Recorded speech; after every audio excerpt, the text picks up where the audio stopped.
صحابہ کرام نے حضور سے پوچھا تھا اللہ ہم سے کیا کیا پوچھے گا؟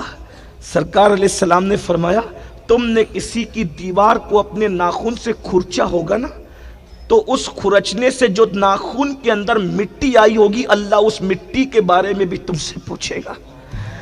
تم نے کسی کتے کو ظلمن چھڑی ماری ہوگی، اس چھڑی کے بارے میں بھی اللہ تم سے پوچھے گا۔ تم نے مرغی پال کر اپنی مرغی کو بھوکا رکھا ہوگا، اللہ اس کے بارے میں بھی تم سے پوچھے گا۔ سوچو تو صحیح، جو مرغی کو بھوکا رکھنے کے بارے میں پوچھے گا تو جو ماں باپ کو بھوکا رکھتے ہیں ان کو کیا جواب دینا ہوگا؟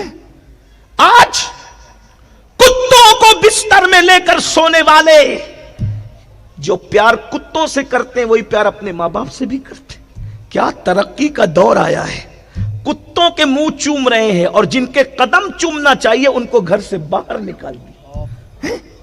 سوچئے تو صحیح، یہ ترقی کا دور ہے۔ خدا کی قسم آگ لگی ایسی ترقی کو کہ بلی اور کتوں کے لیے مال میں جا کر کے غذائیں خرید کے لاتے ہو اور ماں باپ کو ایسے روٹی ڈال دے دیتے ہو جیسے لوگ کتوں کو پہلے دیا کرتے تھے۔ ماں باپ کی کھٹیا گھر کے آنگن میں لگی ہے، لو اتنا ہی کھا لو۔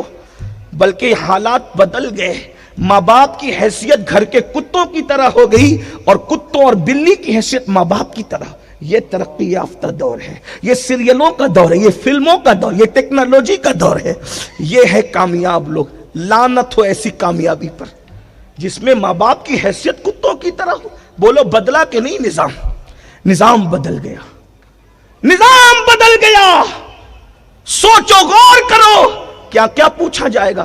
کسی کی اجازت کے بغیر اس کی لکڑی لے کر دانت میں خلال کیا ہوگا، اس کے بارے میں بھی اللہ پوچھے گا۔ کسی چڑیا کی زندگی سے کھلواڑ کیا ہوگا، اللہ پوچھے گا وہ چڑیا چھٹاک بھر کی میری مخلوق تھی، تو نے اس کی جان سے کیسے کھیلا؟ جب اللہ چڑیا کی جان سے کھیلنے کے بارے میں پوچھے گا تو جو شادی شدہ عورتوں کی عزت سے کھیلتے ہیں ان کا کیا ہوگا؟